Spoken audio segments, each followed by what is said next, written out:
Hi, just before you watch this recording of Pain Science for non-pain specialists, we'd like to make you aware of an invitation to participate in some research evaluating the impact of our campaign, which has been approved by an ethics board at Teesside University.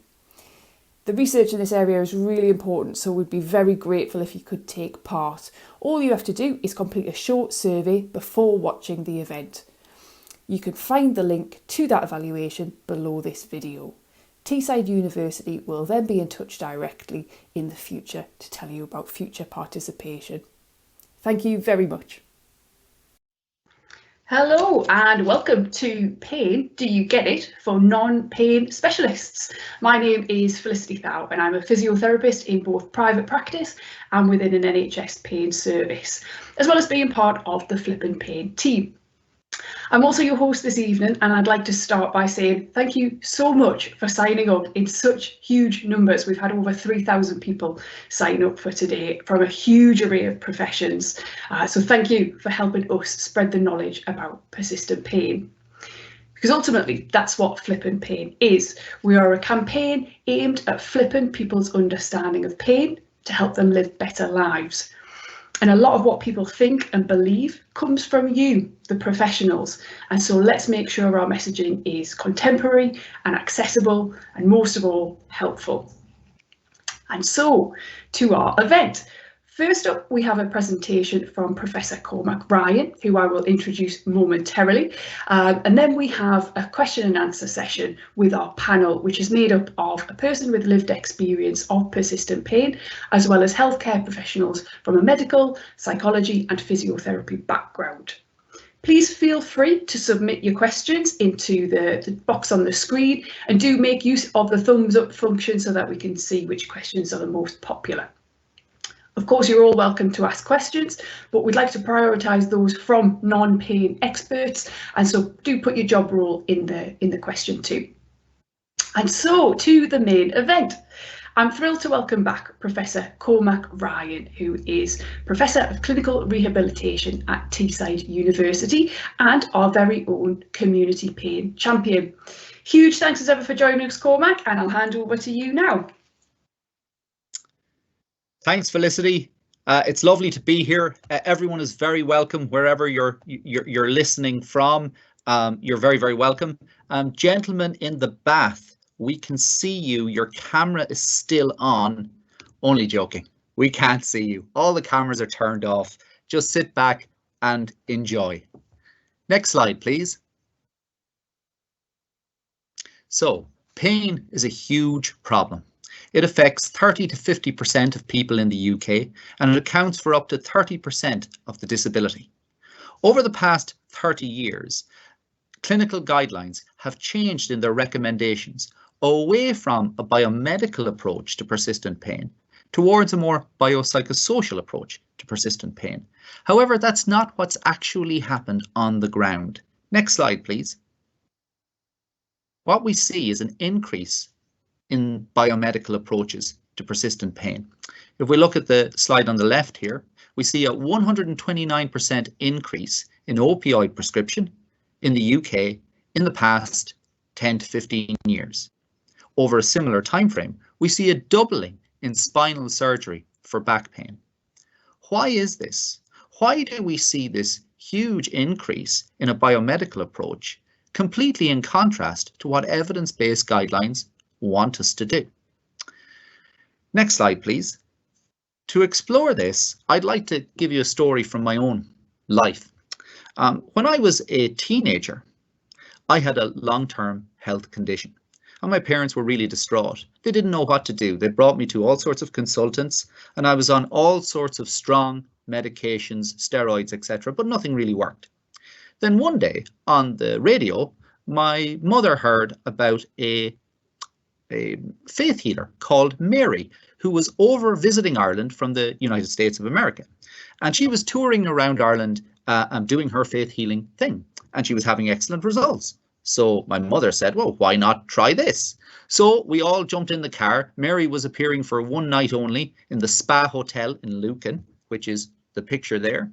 It was about 2.5 hours away on really dodgy roads. It was before the EU built us some nice roads. And when we got there, the place was absolutely wedged. It was jam-packed. And as we went through, we got a little ticket to kind of get our place in the queue. And our number was 850. And when we went into the main hall where Mary was doing her thing, we were slightly despondent to find out that she was only on number 100. And it was about 8 o'clock at night. Nonetheless, we thought perhaps Mary would be moving through them pretty quick. She wasn't. It was a fairly slow process. And after about 3 hours, she was still only on ticket number 400.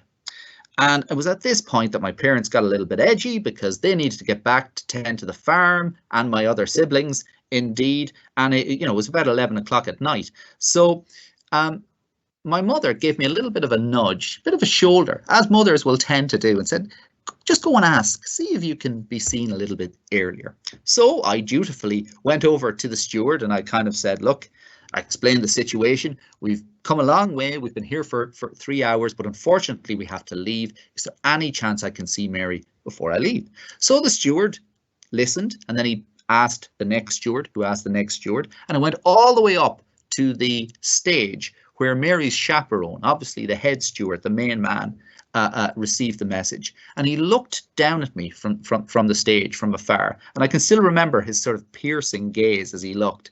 And he just gave a little nod, a little bit like the man from Del Monte, a very just perceptible nod. And the information came back, relayed via stewards. Yes, I was in, I could come up in the next batch. And so the steward, when the next batch of numbers was called out, brought me up the aisle as we skipped up the aisle. It was at this point that I began to feel a little uneasy as we skipped past all these very elderly, quite sick individuals. And I was quite uncomfortable about the whole thing. And when I reached the top, you could see people sort of talking as we went. And there was like, I think, I can imagine they were saying things like, what's that young boy skipping the queue for? Maybe it's really, really serious. Perhaps every minute counts. They were really probably, best of luck, son. So I reached the top and I encountered the man from Del Monte who was kind of chaperoning Mary and introducing Mary to the people. And his role was to ask what's wrong. And my role was to announce what my problem was, and so Mary could do her thing. And as I say, I was a bit uneasy at this point. And the man came over, the man from Del Monte came over and he said, what's your problem, son? And you could see in his face, he was kind of thinking, he was expecting a lot, considering I had just skipped a huge queue. And I slightly ashamedly went, acne. And he double-taked. Now, I'd say this guy had heard it all. To make him double-take was no mean feat. And, of course, Mary wasn't fazed.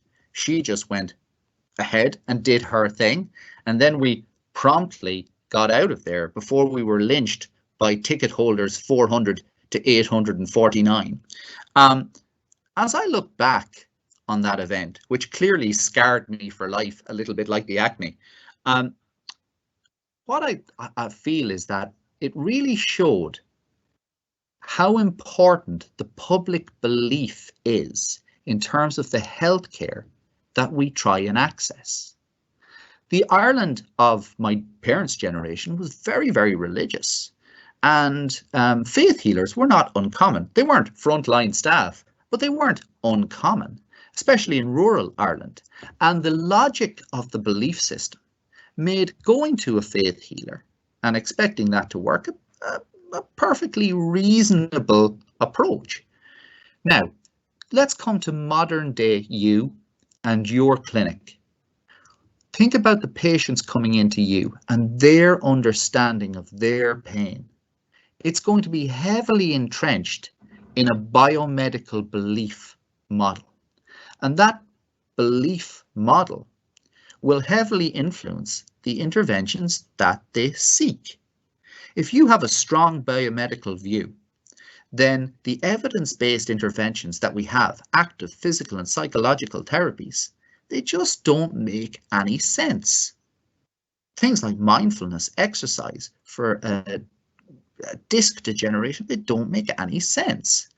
And as such, people just don't opt for them. They don't want them. What if we could change that landscape? What if we could change people's understanding of pain away from the biomedical model towards a more biopsychosocial understanding? If we could, we would increase the uptake of these biopsychosocial strategies, give people the health literacy to make more informed, evidence-based decisions for their care. And that's what the Flippin' Pain campaign is all about. Next slide, please. The Flippin' Pain campaign is all about changing the way that people think about, talk about, and treat persistent pain. And we're doing this, next slide, please, through trying to achieve 6 key messages. That persistent pain is common and can affect anyone, that hurt does not always mean harm, that everything matters when it comes to pain, medicines and surgeries are often not the answer, understanding your pain can be key, and recovery is possible. Next slide, please. Over the past 50 years or so, the scientific discoveries around pain have been huge, but that information has not really trickled through to the person on the street. And as such, it's meant that there are enormous misunderstandings and myths about persistent pain, which act as huge barriers to appropriate management. If we can take that scientific information and put it in the hands of the people who really need it, the public, patients, carers, relatives, clinicians at the coal face, then we can knock down a lot of these barriers and really lead to better, more evidence-based care for people with pain. Next slide, please. Clinicians are absolutely vital to the Flippin' Pain message because as clinicians, patients believe what we believe.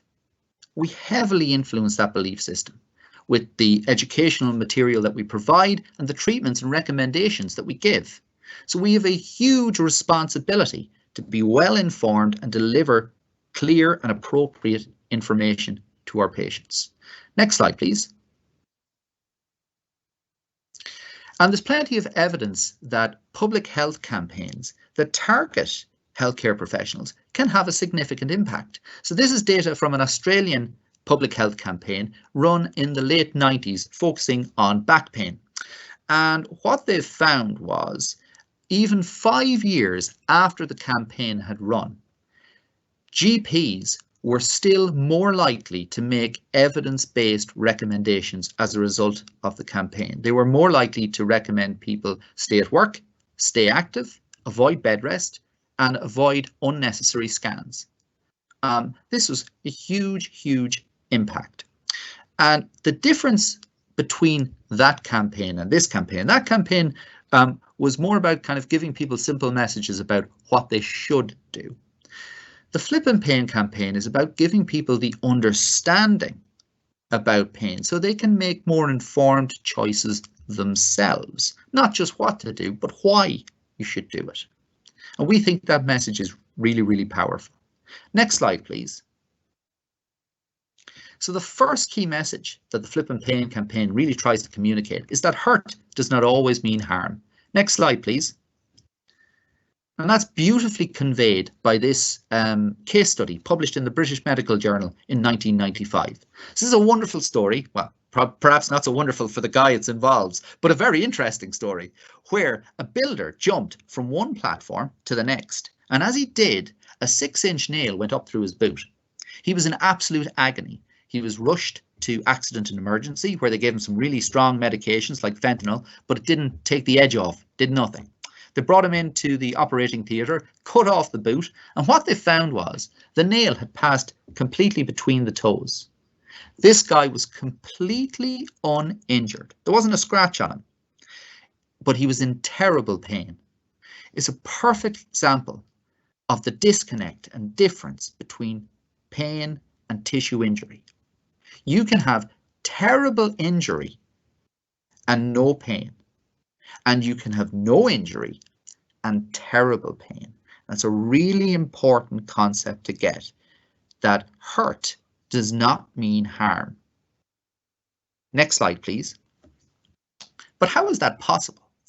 And we explain this by pointing out the next key message of the Flippin' Pain campaign, which is that everything matters when it comes to pain. Pain is a biopsychosocial experience, not just the physical matters, but the psychological, the social, the context, all of this matters.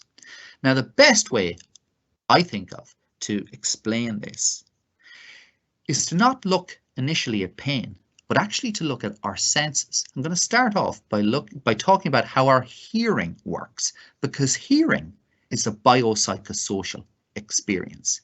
In the next slide, I'm going to show you an auditory illusion. You're going to be presented with two words, green needle and brainstorm. And whichever of these two words you look at while you listen, that's the word you will hear. Next slide, please.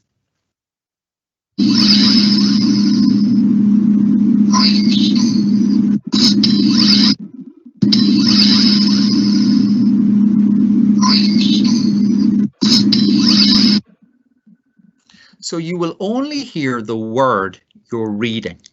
I'm going to do that one more time, and this time I want you to change the order in which you do it, and you'll see that it still works.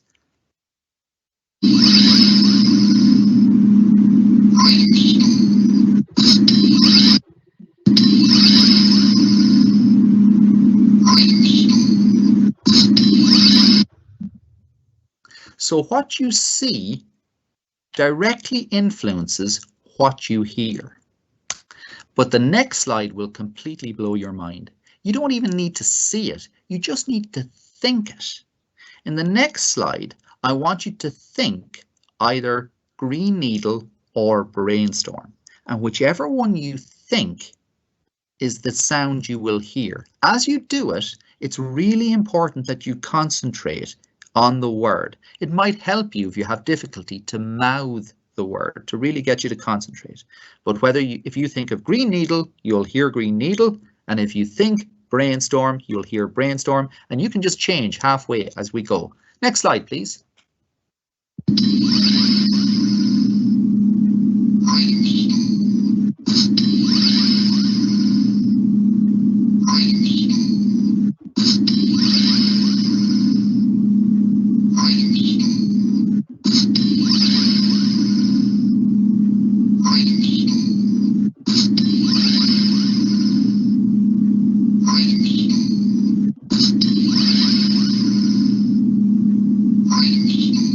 Okay, next slide, please.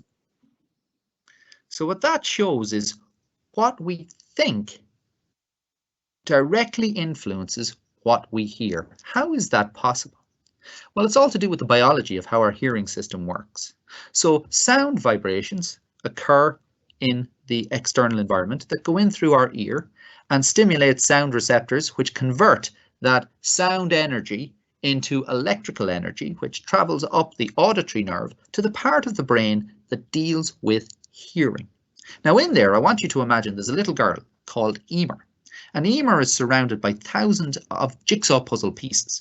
And as the information comes in, she builds that jigsaw puzzle in real time, which represents what you hear. She creates what you hear. Don't think of hearing as an input to your brain. Sound is an input to your brain. But what you hear is an output of your brain. It is a creation of your subconscious mind. And yes, it is influenced by the information coming in, but it's also influenced by your previous experiences, your expectations, your beliefs, your attitudes, and what you think. And all our senses work that way. Touch, taste, vision, they are all creations of our subconscious brains. And yes, they're influenced by the external environment, but also influenced by previous experiences, expectations, beliefs, attitudes, and what you think.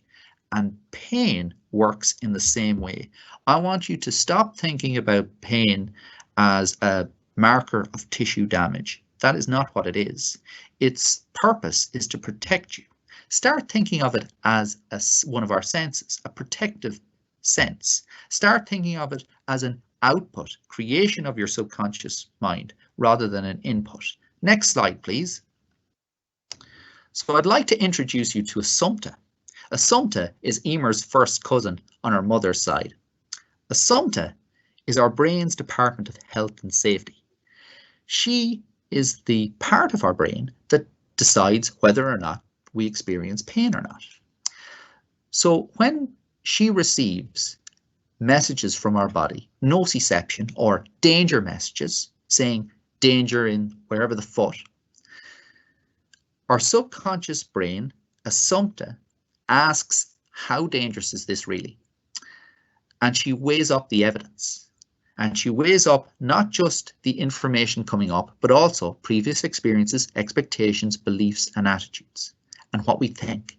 And on balance, if she believes our tissues are in danger, she will want to draw our attention to it and get us to do something about it, because the purpose of pain is protection, and thus she will create pain.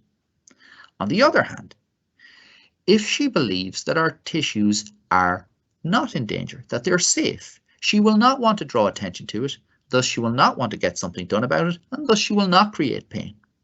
It is as easy and as difficult to get your head around as that. Now, what scientific evidence do we have that Assumpta exists? Next slide, please. I really love this beautiful, elegant study which demonstrates it. It was done in Oxford about 10 years ago. And I like to think that the setup, the scientific protocol, was a little bit like this scene from Goldfinger. Participants had a laser projected onto 3 areas of their foot, area 1, 2, and 3.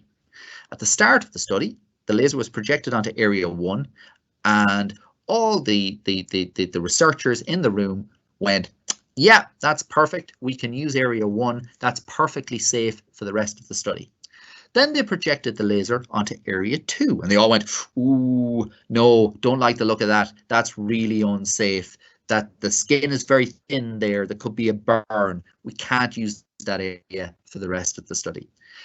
Then they projected the laser onto area 3, and they all stroked their chins and thought about it very deeply. And then finally said, okay, this is probably safe enough. We can probably use this area 3 for the rest of the study, but we're a little bit concerned, so we're going to monitor it very closely during the rest of the study. And the participant heard all of this. Then for the next 20 minutes, they projected the laser onto area 1, the perfectly safe area, or area 3, the perfectly, well, the not so safe area. And each time they asked the participant to say whether they experienced pain and how much pain they experienced. Next slide, please. What they found was that when the laser was projected onto area 1, the low threat area, participants were less likely to report pain. And then when they did report pain, they reported it at a lower level compared to when the laser was projected onto the high threat area. What they didn't tell participants until the end is that there was no physical difference between area 1 and area 3. Both were perfectly safe. The only difference was the participants' belief about how safe the stimulus was between the low threat area and the high threat area. In other words, what the participant thinks, what we think, directly influences whether or not we experience pain and how much pain we experience. Not how we respond to that pain, although of course it does affect that also, but actually what we think influences whether we experience pain and how much pain. Just like in that auditory illusion, where we found that what we think influenced what we hear. Next slide, please. So how do we convey this to patients and help patients to understand this within your clinic, especially when we talk about persistent pain, where the alarm system has gone through various chemical changes which make it more sensitive, where even non-noxious, non-dangerous stimuli can be interpreted as potentially dangerous and thus lead to pain. How do we convey that pain is not a marker of tissue damage, that it's a marker of increased sensitivity of our body's natural alarm system? Well, I like to use this metaphor and patients do seem to warm to it. So imagine you've got a brand new car. You drive it to work, you park it, you go up your 4 flights of stairs, and you start typing away. Outside, a burglar looks through the bushes and says, I'm going to have that car radio. Runs over, breaks the window, grabs the car radio, and runs off down the road. 2 minutes later, car alarm goes off. You jump up from your seat, you look out, and you see just in the distance this guy having run off. You shout, "Oi!" But it doesn't matter. He's long since gone. You run down your 4 flights of stairs, you call the police, you call the RAC, the police come, take a statement, RAC guy comes, replaces your car radio, replaces your car window. Then he gives you a little tip. He says, what I'm going to do is I'm going to turn up the sensitivity of your alarm. Now, the next time someone tries to interfere with your car, they'll get their comeuppance.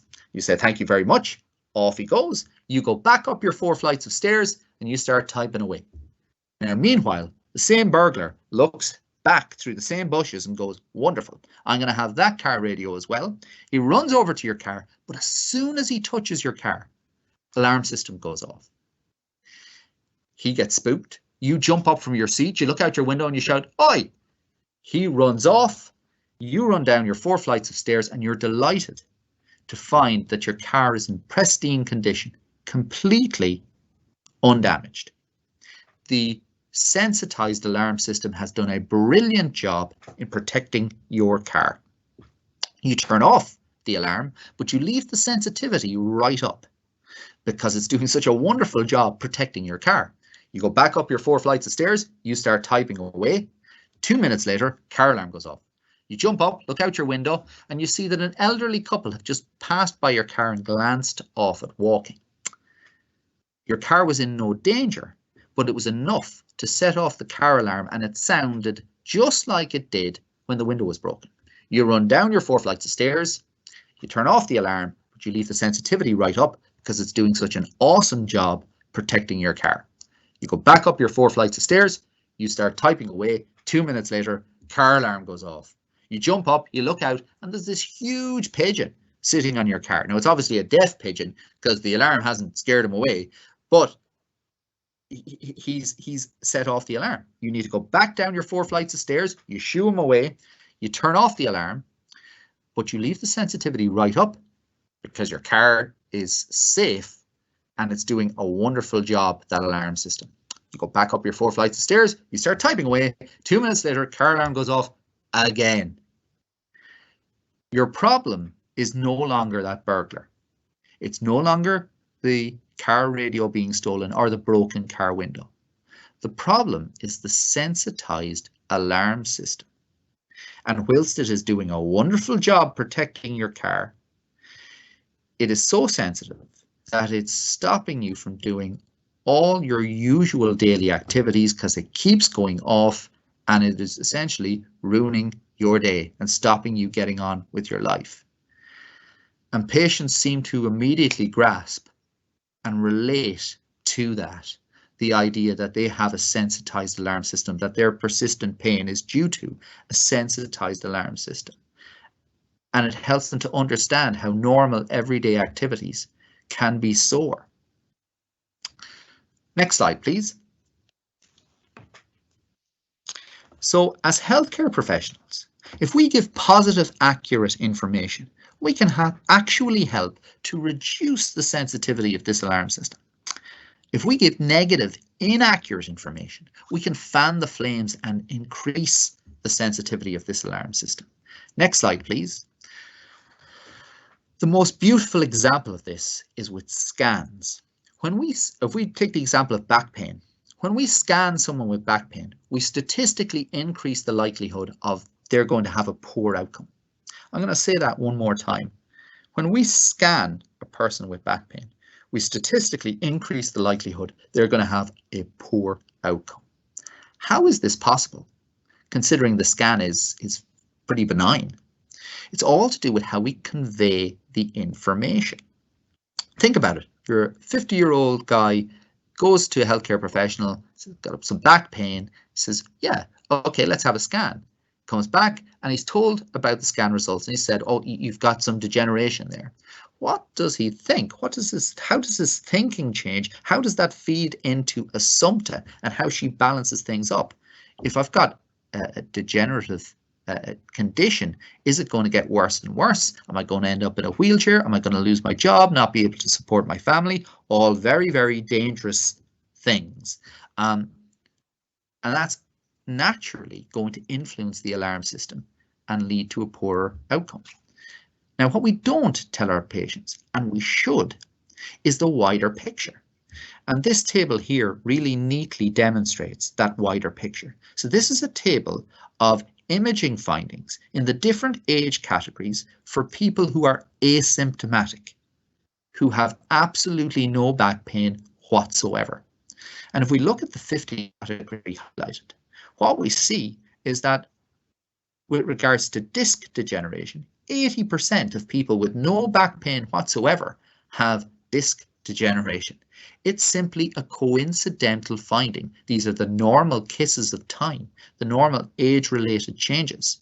And if we communicate that to our patients, that their scan is just in keeping with what one might expect for someone of their age, it puts a totally different light on the information. And there's some lovely evidence to show that if you contextualize the information in this way, you take away that negative impact of scanning.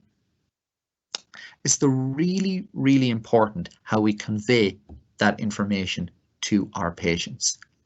Negative, inaccurate information simply fans the flames. And that's beautifully illustrated in the next slide by Pete Moore. Many of you will have heard of Pete Moore. Pete is the creator of the Pain Toolkit. He's also a person with pain and one of our flippin' pain friends. And this is a lovely story about him and his scanning experience, which really makes this point better than I ever could. Next slide, please. I did actually get to have an MRI scan, and it showed up that I had degeneration of the discs in my lower back. It's the two lower vertebrae and one in the centre. What it's shown is more or less like bone was sort of rubbing on bone, really. So, okay, but the words they use, okay, I guess at the time frightened me. They use this word degeneration. I was thinking, God, well, if I've got something degenerative, and I better just be really careful what I do. So again, I had this thinking, well, if I've got something degenerated, I better not be too active in case I wear things out even more. And they also told me that when they showed me this, they said, oh, your spine is like a digestive biscuit. Again, you know, I thought if I move at all, I may make things worse. But by not moving, as I found out later on, I was making things a little bit worse because I was becoming more and more deconditioned. Next slide, please. Imagine telling your patient their spine is like a digestive biscuit. Negative, inaccurate information. What a terrible choice of words by that clinician. They couldn't even choose a more robust biscuit, like a hobnob or something with a bit of steel. They had to choose a digestive. You know, poor old Pete must have just been avoiding cups of tea in case his spine dissolved all of a sudden. Negative, inaccurate information fans the flames of this sensitized alarm system, whereas positive, clear, accurate information informed by a biopsychosocial model can do the reverse. Next slide, please. These are the next two key messages that the campaign tries to convey, that understanding pain can be key and recovery is possible. Next slide, please. So this is data from Lorimer Mosley's clinic down in Australia. So these is data for approximately 1,500 patients who have come through that clinic, all of whom receive pain science education, not too dissimilar to the education we're doing here, but a little bit more structured and much longer. All of the patients also receive a smorgasbord of active physical and psychological therapies in keeping with evidence-based medicine, such as exercise, mindfulness, CBT, etc. Now, the patients that come through are a variety of patients with everything from back pain to neck pain and everything in between. On average, people coming into the clinic, they have pain at about 5 out of 10, and they've had pain for about 6 years. Now, they follow these patients up for a year. Next slide, please. what they found was for those patients who flipped their understanding of pain away from a biomedical understanding towards a more biopsychosocial understanding, there was no change in their pain after about a month, but after 6 months, there was some change, and after a year, there was quite a substantial reduction. In contrast, those who had not flipped their understanding of pain. Next slide, please. I tried to do it myself there. It almost all came undone. Next slide. Lovely. Stop there. For those who did not, oh no. You see, I've done it. Can we go back? Lovely. Thank you very much. For those who had not flipped their understanding of pain, their pain remained unchanged for the following year. And this data neatly illustrates those 2 points. Firstly, that flipping your understanding can influence your pain experience, that knowledge can be key to recovery. Now, what I would say, of course, is that this is not a randomized controlled trial. It's only observational data. So one cannot make too many assumptions, but it's still compelling real-life clinical evidence. What it also shows is the other key point, is that recovery is possible. Now, irrespective of whether this is a randomized controlled trial or not, this data is still strong support of that. We can see people making a recovery.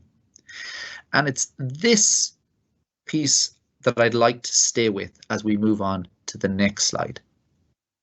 Next slide, please. Amongst healthcare professionals, there's this view that pain cannot change. Now, when I said that recovery is possible, I mean recovery in its broadest sense. For some people, that can mean a pain reduction. For others, that can mean being able to go back to work despite their pain, or for others, it can mean just feeling better in themselves despite their pain. It's recovery in its broadest sense. But here, I'm particularly talking about pain and the idea that pain can change. And amongst the healthcare professional community, I think there is a belief that pain cannot change. And I want to try and dispel that myth here. And this data set does that really nicely. So this was a systematic review done by Macaulay's group, again from Australia, very busy guys down in Australia. And it was a Cochrane review. What they did was they included 17 different Cochrane reviews, incorporating 50 randomized controlled trials, including over 5,000 patients, all in studies where pain and function were measured. And what they found was they quantified the change for function and the change for pain using standardized mean differences. So you could compare sort of apples with apples between the two. To help you contextualize the information, a change of 0.2 is considered a small effect size, a change of 0.5 is a moderate effect size, and a change of 0.8 is a large effect size. Now ask yourself, which of these two data points represents pain and which one represents function? Next slide, please. As you can imagine, with a setup like that, unsurprisingly, it is pain that shows the greatest degree of change. And as the authors state here in the title of their paper, this dispels the myth that chronic pain is unresponsive to treatment. It doesn't mean that pain completely goes away. It just shows that it can change, and it can change every bit as much as some of the other outcome measures, if not more. And that's a really important thing for you to keep in mind and to believe, because that's what the data suggests. And it's especially important in a few slides on. Next slide, please. So why is this relevant to you? Why is it important that you understand this? Next slide, please. It's important on two different levels. Firstly, it's important on a conscious level. What we as clinicians believe influences the care we give. And this is based upon some beautiful data from Foster and Bishop in 2008, where they surveyed 2,000 GPs and 2,000 physios. And what they found was those with a biomedical understanding of pain were more likely to make recommendations that were out with clinical guidelines. They were more likely to recommend to be inactive, to rest, and to essentially go to bed. In contrast, those who had a more biopsychosocial understanding were more likely to make evidence-based recommendations, such as stay active, stay at work, and avoid bed rest. So what you believe consciously influences the conscious behavior that you subsequently make. Next slide, please. But it's this that I find absolutely mind-blowing. What we believe as clinicians unconsciously influences the outcomes of our patients. Take a look at this randomized control trial that's from the 80s in dentistry. Okay, so this was a randomized control trial where they were trying different pain medication injections for pain relief during tooth extractions. Now, all the patients were blind to what they received in the injection. The clinicians were partially blind. They knew that people were either in the red group using the red injection or the blue group using the blue injection. They knew that in the red group, people either received placebo or naloxone, neither of which should produce pain relief. And they knew that people in the blue group are receiving either placebo, naloxone, or fentanyl.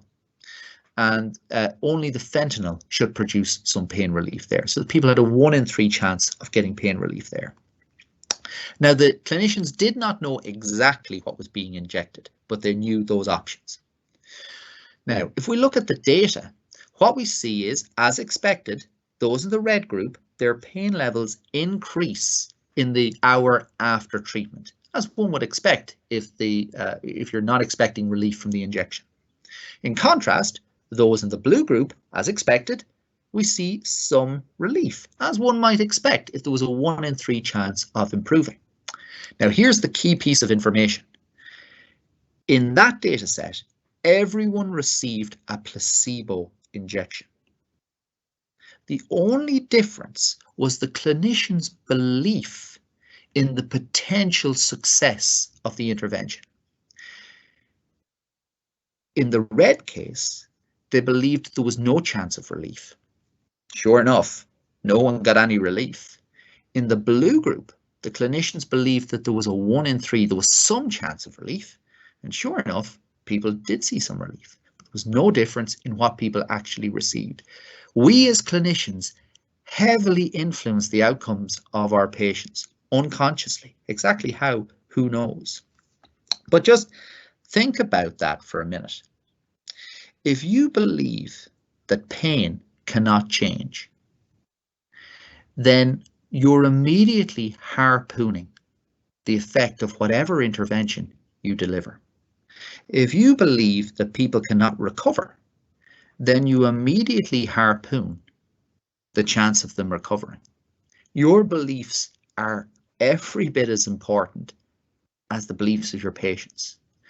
Think about your own beliefs. Do you hold a heavily biomedical model belief or a heavily biopsychosocial belief? If you hold a heavily biomedical belief, well then you may well be doing a disservice to your patients through just, no fault of your own, but just inadvertently, unconsciously. And that's what the Flip and Pain campaign is all about. We're trying to change people's understanding, to flip your understanding, move it away from that biomedical understanding towards a more biopsychosocial understanding, so you'll make more informed decisions for your patients, both consciously and unconsciously. Next slide, please. So, over the past couple of years, we've undertaken 3 randomized control trials, exploring the effects of different education for undergraduate healthcare professionals in a variety of different undergraduate healthcare professionals. And in these 3 studies, we delivered pain science education to one group, in keeping with the education we're delivering here, but again, just a little bit longer. And we compared it to a biomedical attention controlling education session. Next slide, please. What we consistently found was that those who received pain science education shifted their understanding of pain. They increased their pain knowledge. Their attitudes were more positive towards pain and what people with pain could do. And they were more likely to make evidence-based recommendations in keeping with current guidelines. And it's our hope that having attended this session today, you will have increased your knowledge of pain. You will have shifted towards holding more positive attitudes, and thus you will be more likely to make evidence-based recommendations for your patients when you go back to the clinic. Next slide, please. So if you want to know more, we've only just scratched the surface here today. If you want to know more, then there's a whole smorgasbord of resources that you can access, and you can find these all on our Flip and Pain website at flipandpain.co.uk. Next slide, please. Before I finish up, I just want to thank everyone involved in the Flip and Pain campaign. There's a whole team behind this campaign. There's a whole team of people with pain, a whole team of clinicians, the odd pain scientist, led by Richard Pell, who's the director. It's very much a team effort, and I'd like to thank everyone for putting this together. It's phenomenal, the numbers that we've achieved today, and that's through a lot of hard work by people on the ground. Thank you very much. I hope you've enjoyed the talk. I'm really looking forward to the questions and answers panel session, and I'm going to hand back over to Felicity. Thanks very much, Cormac. That's fantastic. Thank you. Some great comments coming in and some great questions as well. So we'll come to those in a second. But first of all, to introduce the rest of our panel. So first up, we have two people who have their own lived experience of persistent pain. First up, we have Steph Preston. Steph, would you like to introduce yourself? Yep, as Felicity said, I'm Steph Preston. I'm a benefit manager. I work for the Home Office. I've lived with chronic pain for over 20 years now. Over the years, had multiple medical procedures and medications that gave very little relief until my consultant suggested I went on a pain management program. I went on that in 2013 at St Thomas's. It was a month-long residential course, and that changed the way I think about pain and gave me my life back. That's brilliant. Thanks very much, Steph. We've also got Ruth Barber, who has been having some technical difficulties. So hopefully, Ruth, we can come to you and you can hear us and we can hear you. Let's give it a go.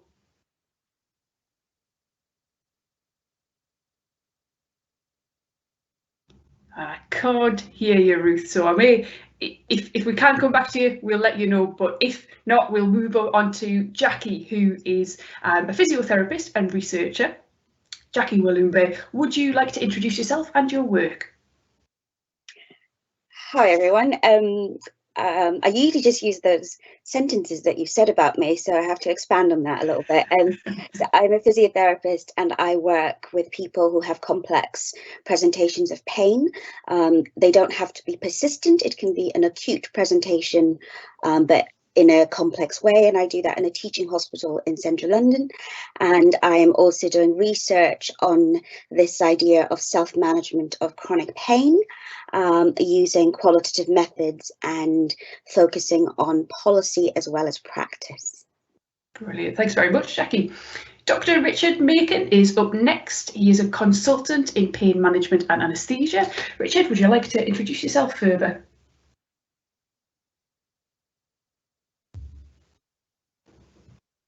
I can't hear you, Richard. I don't know if you're on mute. Hello, can you hear me now? I can, yes. Committed the cardinal sin, haven't I? It is. You've had all of 2020 to get used to this, Richard. Pain consultant in Newcastle at the RVI. So I work in integrated pain department. I cover acute pain for inpatients and chronic pain in the outpatients, as well as my anaesthetic practice. And I previously worked at Salford for 15 years with a very big multidisciplinary team with pain physiotherapists and psychologists.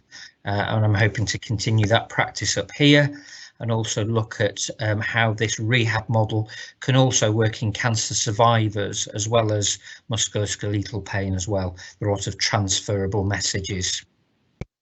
Brilliant, thank you very much. We've also got Dr. Lizzie Doher, who is a clinical psychologist in the area of persistent pain. I'll let you introduce yourself, Lizzie. That's great, thank you very much. So hi there, I work as a clinical psychologist in the Lincolnshire Pain Service, where I lead the pain psychology team there. And in my work, I'm just really passionate about working with and alongside people to help them find ways to support them to live well alongside their pain. So pleased to be here. Brilliant, thanks very much, Lizzie. We're going to try Ruth once again. Ruth, can you hear me?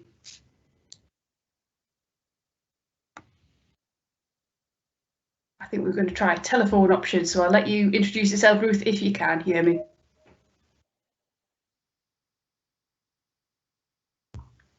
And I don't think it's going to work, unfortunately.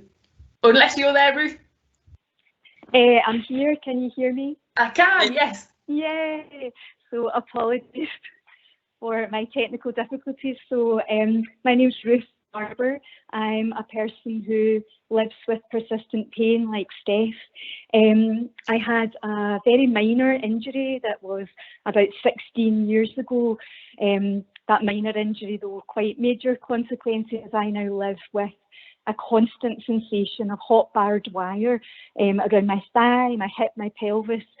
I was very fortunate to access a pain management programme, and funnily enough, it's the same one that Steph went to, but many years before that.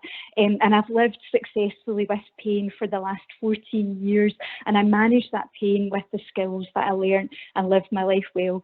So very grateful to be here today, even if it's just my voice and not my face. Thanks, Felicity. Oh, that's marvellous. Thanks very much, Ruth. We're pleased to have you.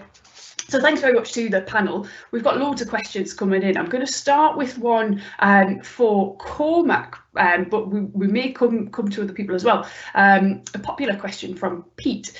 Does this sort of pain science, does it apply to patients with neurogenic nerve root pain and radicular type pain? So for example, lumbar nerve root pain, rather than just, you know, kind of mechanical low back pain? In answer to the question, Felicity, yes, it does. I think obviously every situation is different, and I think there are increased complexities in various different pain conditions. But the role of pain being a biopsychosocial experience, the idea that pain is influenced by multiple factors, not just the physical or the peripheral, but what we think about the pain and the emotional component. All of these influence our pain experience, irrespective of, let's say, a pathology or a diagnosis, I would say. Excellent, thanks very much, Cormac. We've had a few questions about outcome measures as well, and how we measure progress with persistent pain. I guess, who's dull enough to ask outcome measures? That's the sort of person I could sit down with for hours and talk about outcome measures with. Fantastic.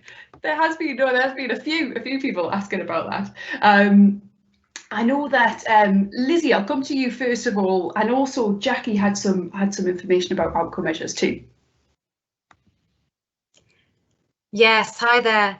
So outcome measures are obviously, you know, really important when we're trying to work effectively with people, but can be really quite a challenge in finding the right ones that are meaningful in persistent pain. And I guess the point I wanted to raise was, I think often I work with people who are living with persistent pain. I think it's really good to try and focus the outcomes around what's really meaningful to them as individuals. So if we're looking at helping people to live well alongside their pain and to actually re-engage in things that they enjoy and value, then really, to my mind, the outcome measures should really be based around what's important to that person. So rather than, for example, working with someone recently who was really keen to be able to pick up their grandchildren and be close to them, and rather than thinking about that in terms of outcomes of how far she could move or what extra mobility she had, actually for her, could she reach the point where she was able to do that and then get the wonderful, the warmth and the connectedness from doing that. So I just wanted to make the point that thinking about connecting the outcomes in this to what people really value and enjoy, and are they actually doing more of what they enjoy and value since you've been working with them that's meaningful to them. Thanks very much, Lizzie. I'll come to you, Jackie, on that too. Yeah, and I think just building up on what Lizzie is talking about is, I think you need to ask yourself, is who is the outcome measure for? Because that's an important perspective. So for example, if the measure is to justify your service, so to your insurers or your payers, etc., they may dictate the type of outcome measure that you're using, which might not then reflect these meaningful activities that your patients are telling you that they're finding benefit from your intervention. So there's a way around that. You could propose measures that have been validated in that sense, but that allow your patient to self-identify what is meaningful for them. So for example, the patient-specific functional scale has been used by physiotherapists quite a lot. It was initially validated for knee pain, but has been expanded for people with chronic or persistent pain. And all it is you identify with your patient the activity. So it can be a compound activity. It could be going on a roller coaster or something. And then it's rated not according to their pain, but to their confidence in performing that activity, which over time you can repeat doing and seeing whether that fluctuates or not. Brilliant. Thanks very much, Jackie. We have another kind of theme of questions, and Callum's worded it well here. He finds talking to patients about persistent pain and the evidence very difficult. I feel as though it may come across as patronising. How do I get patients to buy in? And I think probably the best two people to come to here are Steph and Ruth. You'll have heard many healthcare professionals describe in various ways about persistent pain. If I come to you first, Steph, what seems to be the most effective way to deliver this message when you're hearing it as someone with persistent pain? I think when I first went on the pain management program, I was really skeptical. But having exhausted every avenue, it was what was left open to me. And I wasn't convinced when I got there. It's a combination of things, but also challenging the way I thought about pain. No one had ever done that before. It's a difficult thing to kind of put into a simple answer, really. I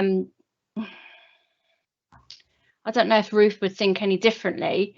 I suppose I challenged myself, but I listened to what the professionals were saying, and not everybody on the course was in agreement. Not everybody came away with the same experience as me, but I was willing to give it a go. And if you can get someone to be willing to give it a go, I was quite young. I was told there was no cure, and I was quite desperate. Yeah. Do you think your past experience had influenced things? So, for example, do you feel like you were in a good place to hear that message? Or do you think actually a lot of your past experience had clouded the situation, so it became a difficult place to hear that message? I was definitely clouded. I was very similar to, I'd had the scan. I had told that I had problems with facet joints. I was told all kinds of things, but actually none of that was ever proven. The pain was never ever explained as where it came from. So I was very clouded. So I did challenge quite a bit to begin with, but soon came around to changing my way of thinking. Yeah. Cool, yeah. And it sounds like a variety of approaches was probably the best thing. So, you know, there's a variety of people on the pain management program, so having lots of tricks up your sleeve as a clinician would be useful. That's right, because you get a physiotherapist, you get the psychologist, you get the whole package, and you're privy to all of that every single day, not just one day a week. Every single day they're there with you. Yeah. And that has a really big influence over your thought process. Cool, yeah. And Ruth, have you any answers to that question? How is the best way to deliver this message? Obviously a very tricky question to answer. I think in terms of my own experience, I think the points that Cormac went through and that kind of explaining or flipping the idea of pain, as a person in pain, it's both wonderful to hear because it gives a little bit of hope that you can be living with pain, but it's also incredibly devastating because you're getting that message of, well, it's all about you, you've got to do the work. And for me, that's how I approach it. It's about how I can then kind of change my way of thinking. And delivering that message, I'm sure, and it's very challenging. And I suppose that depends on the person. For me, it was a physiotherapist giving me the Explain Pain book, and I read that and I scribbled in the margins of it, and I look at it now, I think, oh dear, I really didn't agree with that at all, but I needed to read it to kind of get myself on the path. And like Steph said, a pain management program is great, but I also think it's having different people giving you these messages at different times. So for me, firstly, it was a physiotherapist supporting me through it. Then it was a big multidisciplinary team on pain management. And then for me, over the years, it was more a psychological help. I think I've drifted in my answer, but I think it's just realising it for the person, that it can be really helpful, but also really devastating as well. Yeah. No, that's great. Thanks very much, Ruth. Lizzie, I'll come to you for kind of the professional thoughts on that and how we get this message across to people. Thank you. Yes, I think it's a really key question because I think, we're often concerned about how we try and deliver a message that's maybe really quite different to the one that people may have heard before. And I think just to echo Ruth's point there, that this is very much, I see it very much as a process. So it's not about just one person in one situation giving a message. It's if we can get the message out there and this message can be heard by lots of different people, I think that's going to be really helpful. But also, I think just having that kind of really compassionate honesty with people. So I think it's important to really respect and to validate how distressing the pain is to people, to very much get across that this pain is absolutely real and very dominant in their lives, but whilst at the same time being very honest about what we understand about pain science now, and therefore the doors it might open for people. And I think often the most powerful way I've found of helping people understand it is through metaphor and analogy. So going back to Cormac's analogy with the car alarm, that really is a great one that people often can really understand. And also something that I found really helpful again is helping people understand an analogy of a fire. So if you think about this analogy of pain being like a fire, and that how we respond to it can either pour fuel on it or perhaps sprinkle water, and then you can get people thinking about how they're behaving in ways that may be understandable but actually aren't necessarily helpful, such as avoiding doing things or taking to bed rest, but actually that ramp up that messages of danger for them, as opposed to sprinkling water by perhaps deciding to make contact with friends and engage in things that they enjoy and value, which can send us powerful messages of connection and safety that can influence, as Cormac said, a sumpter's decision about whether we need to protect ourselves with pain or not. So I think metaphors can be really, really powerful. Excellent. Thanks very much, Lizzie.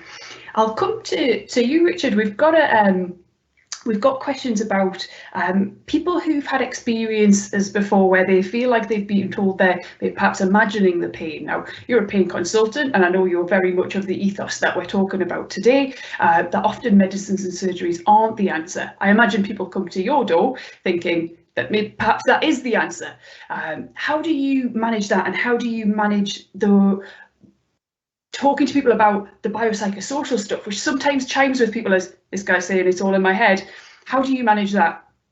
I think it's really important, actually, as clinicians, that we are very mindful of the language that we use. We display empathy with our patients, and we avoid this iatrogenic or kind of medical related distress for patients. So we have to get on the same wavelength as the patients, probably explore their understanding. A lot of the patients I see in clinic have already had their surgical procedure, and I'm seeing them downstream. What's going to be quite exciting over the next few years, I think, is whether we can identify some of these potential high-risk patients who are scheduled to have discretionary surgery like spinal surgery, knee replacement surgery that has an up to 20% persistent pain afterwards. And if we can start working on those patients, getting down off their opiates, working with other therapists with prehabilitation, aligning expectations and getting a better outcome. Brilliant, thanks very much. The really interesting question here, which I will come back to Steph and Ruth on, what would be the least helpful thing that you've ever heard anybody say about persistent pain? Ruth, have you got anything off the top of your head? Oh, crikey, the least helpful thing from a health professional, I suppose. I can think of lots of least helpful things from other people, but maybe not from health professionals. I'll maybe just can I change the question ever so slightly? Yeah, go ahead. And make it the least helpful, I suppose, thing to do is just, I suppose, not listening well or not understanding maybe the story that you have. And just maybe that's probably linked together with what Jackie was saying earlier around the outcomes, and that. So, you know, my example would be that I was in a situation where I was very active and very able to do things physically, but I couldn't wear a pair of jeans and I couldn't have a shower because it caused me so much pain with the sensitivity that I had. So kind of going into a situation to have, you know, exercises, kind of rebuild strength wasn't appropriate for me. I just wanted to be able to wear a pair of jeans, and I did, and I worked up to be able to do that. So if I was then on kind of a measure of something else, it wouldn't be relevant to, you know, just being able to wear clothes, which gave great hilarity on my pain management group when I had to sort of try to do things with taking jeans on and off. Got you. And Steph, same question to you. So if I'm honest, there were a few times where I thought this person I'm talking to thinks I'm making it up. I'm totally imagining it, and then you come away thinking, but I don't know how to make them understand how much pain I'm in. And then there have been a few times where I've been told I'm going to have something done, procedure, injections or something, and been kind of led into that false sense of this will fix it. So I think as long as you're honest and you're clear that it's not going to fix it, we'll try something and see. But I lived for ages hoping there was going to be here's a magic pill, here's a magic injection. So I lived in that hope for such a long time because I was led down a path where I kept thinking, oh, they said this will fix it. So I think it's terminology. Yeah, and I think that's a healthcare professional thing. We follow our whole careers wanting to help people, and I think sometimes we hope that there's a magic thing as well, and I think you're absolutely right, being honest about that actually I'd be very wary of anyone who tries to sell a quick fix for persistent pain. Can be really powerful. There was a question earlier on that was interesting. I'll come to you, Cormac, because I wondered if there is any research on this. It was somebody who works in acute injuries, treating people with acute pain. How useful is it to talk about pain and how it works and the threat system to people with acute pain? Is there any evidence that doing so can prevent persistent pain in the future? Well, that is a really tricky question, Flick. It's a great question. I think hard evidence is difficult to come by, I would say, in that respect. There was a huge, well, not huge, but a good-sized randomized controlled trial done by, I think the chap's name was Trigger. I'm probably pronouncing that terribly badly. Again, part of Lorimer Mosley's group down in Australia, where they looked at delivering pain science education to people with more acute pain to see if that influenced longer term outcomes. And the devil was in the detail with that study, in that when you looked at it in a sort of a bland way, there wasn't a lot of evidence to suggest that it reduced chronicity. But there was some suggestion that those who had more marked negative beliefs and pain-related fear, etc., benefited. But it wasn't crystal clear. And I think the problem is that it's extremely difficult to do research studies of this nature because of the variability of acute pain. Acute pain changes so easily, I guess, for both bad or good, that you need huge numbers in such studies to weed out the natural variability to see study effects. Whereas with persistent pain, which of course is a long-term, more stable condition to some extent, it is easier to pick out systematic effects. I've gone off waffling about research rather than pain and the clinical question, but I still think there's a great deal of value in delivering these messages early on, because one, they're accurate pieces of information, and we should always be accurate and honest with our patients. But also, every piece of information we give is logged, consciously or unconsciously, and continually influences Assumpta and how she generates the pain and pain experience, and how indeed then patients respond to that pain experience. And we should be at all points, even from early on to as far on as needed, giving clear, accurate, positive biopsychosocial information. I firmly believe that's a very important way to try and reduce long-term pain conditions. And yeah, that would be my thoughts on it. But I suspect there's many on the panel who'd give a much better answer than me on that. It reminds me of the question that we were asked in the session that we did for people who live with persistent pain, and somebody said, well, I've got rheumatoid arthritis, so at certain times a burglar is trying to break into my car, you know, there is some tissue damage. And there's somebody in the comments who works with acute inpatients who says after surgery there is a dinosaur sitting on somebody's car. Like, yeah, absolutely, you know, yeah, can't argue with that. But I hear what you're saying, that they're still a human being and still affected. Even acute pain is going to be affected by the biopsychosocial issues, that the real life that goes on. Absolutely. Around all of us. Absolutely. We can't change that tissue damage that exists, but we can change the processing of the signals, and we can help to dampen down the system in that respect. It's a combination of taking a biopsychosocial approach. Everything matters when it comes to pain. Yeah, fair enough. I have a question which kind of ties into this a little, in that we're often talking to people who have anxiety and depression hugely related to persistent pain, and that can be really difficult to then share these kind of messages. Difficult at the best of times, flipping somebody's understanding of pain, not least when mental health issues are at play. Lizzie, have you got any tips as to how we can approach people who are in that scenario? Yes, I mean, it's something that is extremely common for people who have been living with persistent pain for some time.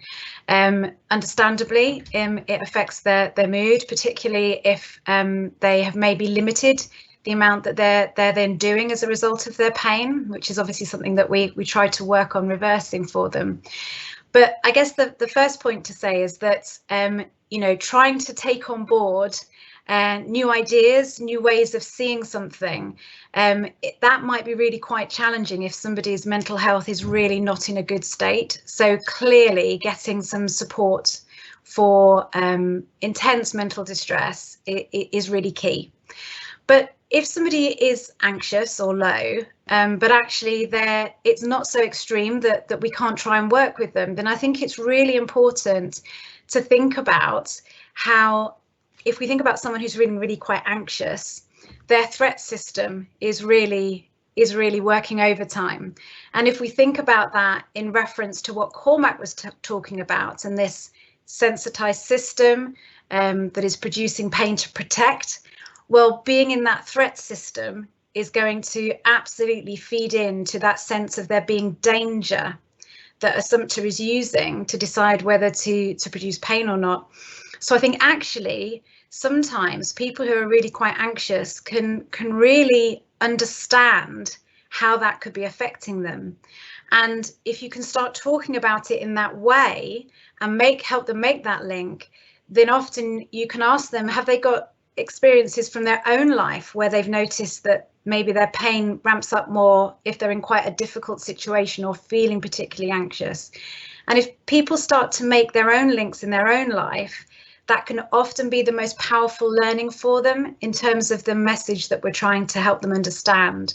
So I think absolutely for people who are struggling with their mental health, it doesn't mean we can't try and have these conversations.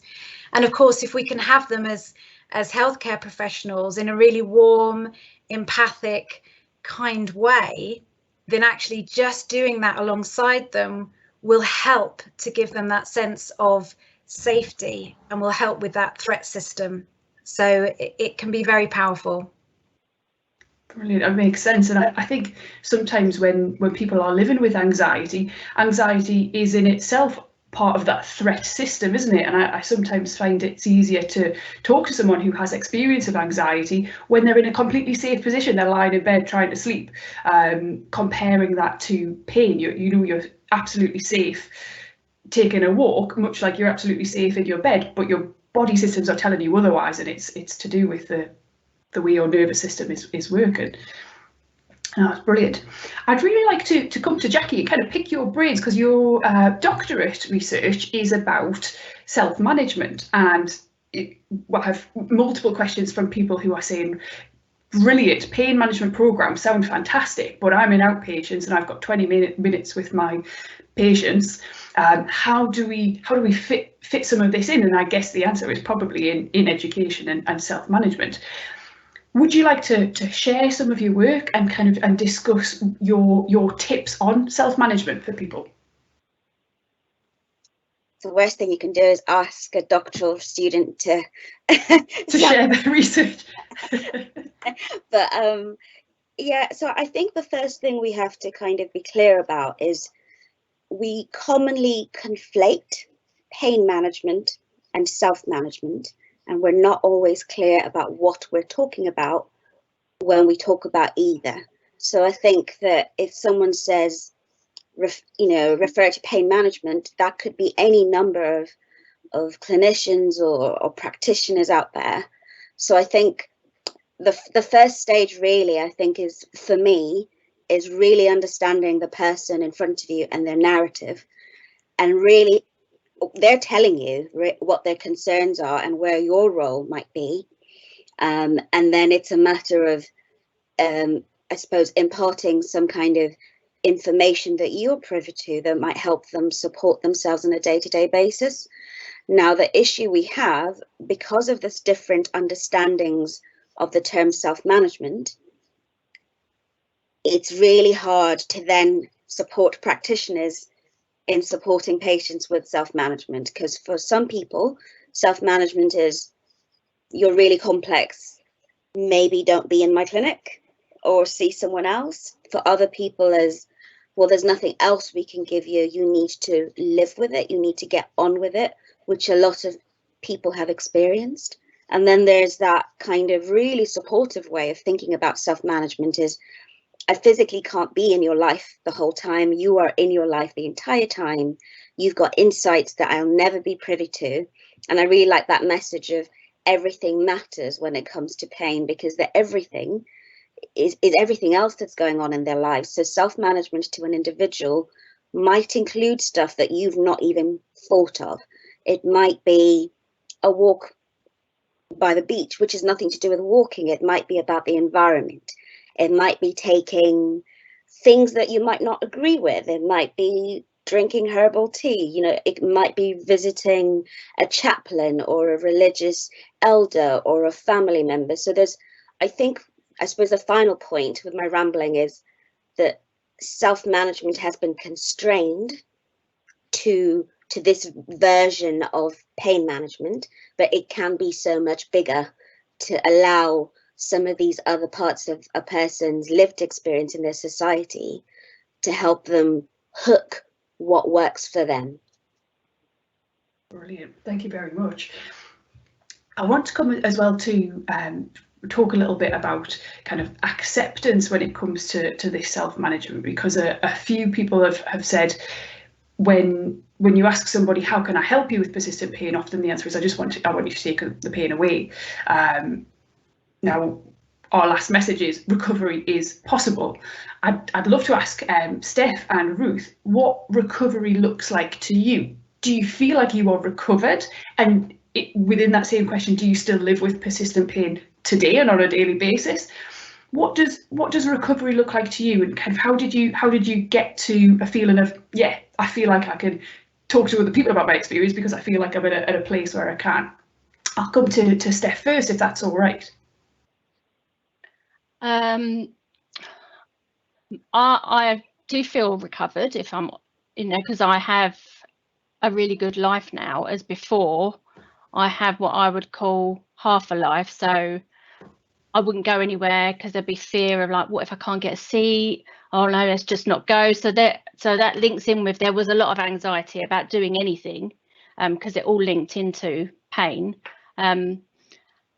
I share the messages that I learned on my pain management all the time. I do invisible disability awareness sessions at work all the time, because I think it helps others to understand. And I live with, my thought process now is, yes, I still have pain, and I live with pain, but I very much acknowledge it, it's there, and I accept that some days are better than others, and I accept that today I can do this. I might not be able to do other things, but that's fine. I might be able to do that tomorrow. It's very much, I'm in control of my life now, rather than the pain being in control of my life. And that's how I see my recovery. What was it that helped you put you in the control? What helped put you in the driving seat?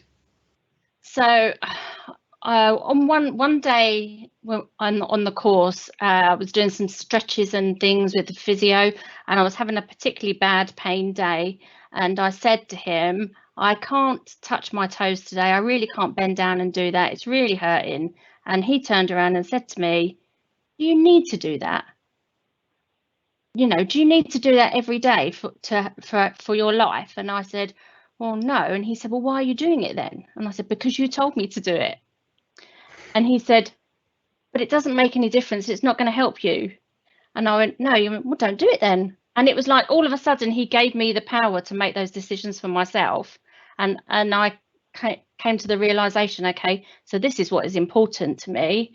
I was very ambitious and career minded at the time, but actually I became to the realization, actually it was my health and my family came first and my career came second.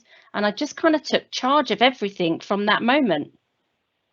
Brilliant, that makes sense. And so it was almost like permission to do the things that you really love doing, that you really enjoy doing, that make your life yours. Yeah, and not to accept that some days I can't do certain things. I don't need to touch my toes. I may be able to do it one day, but actually I don't really need to do it. Sure. Did any of that feel like, because I'll admit when I first heard you, we've talked before, we've done a case study, when I first heard that I thought, oh no, this person has said you don't need to be able to touch your toes. Are you now going to have to avoid touching your toes to avoid the pain? And we're healthcare professionals and we go, oh my goodness, let's veer away from avoidance. But it doesn't sound like that at all. You don't sound like someone who's avoiding it. You sound like someone who's empowered. So that's the other different way I think. I never think past, I think present. So if I'm in really bad pain today, most people's natural reaction would be, what did I do yesterday that's caused it to be bad today? I don't think like that. I just go, okay, it's fine. I might be better tomorrow. Otherwise I would never do anything, because I would associate pain with everything I did. So yeah. I don't never look back. I always look forward. Oh, brilliant. Thank you very much. I'll come to you, Ruth. Finally, we're nearly up with time, but I will come to you with that same question. Do you consider yourself recovered, and how did you get there? And if not, how do you feel about recovery as a term? It's interesting, Felicity, because I would never have used the word recovery until I got involved in the Flipping Pain campaign, and it's really something that I've kind of thought about. So I mean, I am convinced that I'm still in the same pain that I've always been in. I don't think it's actually changed the whole 15, 16 years. But I suppose I am very much recovered, because it's not about the pain, it's about my life. My life in pain in the beginning was, like a shell, and I was trying to live my life and keep living, but behind closed doors it was, absolutely hideous, and I was, very distressed. Whereas now I'm absolutely living life, but I'm living it with that pain. And it's interesting when Jackie's talking about self-management and pain management and the different kind of terminology. And I know Pete Moore will talk about it as being kind of life management. And I think that's because when you've had it for quite a long time and using the skills all the time, I'm managing my pain every day. It's not something that's added on to my life. I brush my teeth, I manage my pain. It's just something, it is my life. And so I suppose that idea of recovery, I'm not quite sure. I think other people would say, yes, you have recovered. My husband and my daughter just next door are probably thinking, what on earth are you talking about your pain? You don't, you're just living your life. You don't seem like you have pain. And maybe that's acceptance, I think, as well. I was quite willing to accept these kind of ideas around pain very early on. So I was able to take those ideas on and be able to kind of see that I could live with pain. I'm drifting a little bit now. Have I answered your question? No, absolutely. Just the other thing, the only other thing I thought of is kind of, is it a label?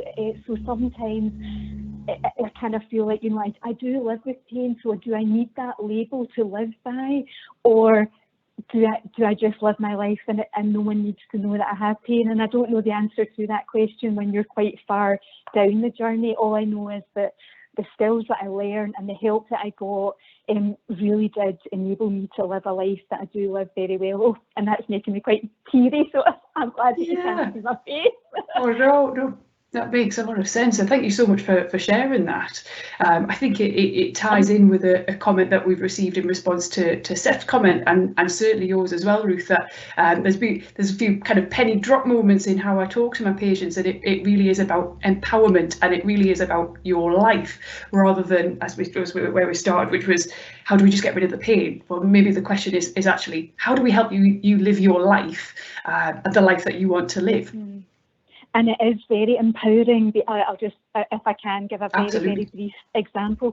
Just for me, I couldn't sit down, so I really couldn't sit at all for about 2 years.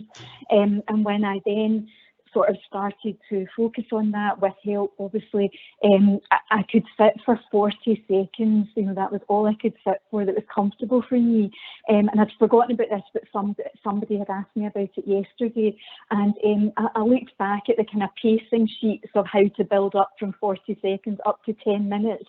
And I couldn't believe that I'd managed that, and that now that, I can live. And it was all about taking care of me, not necessarily taking care of the pain. So just, tiny steps that were so important to me.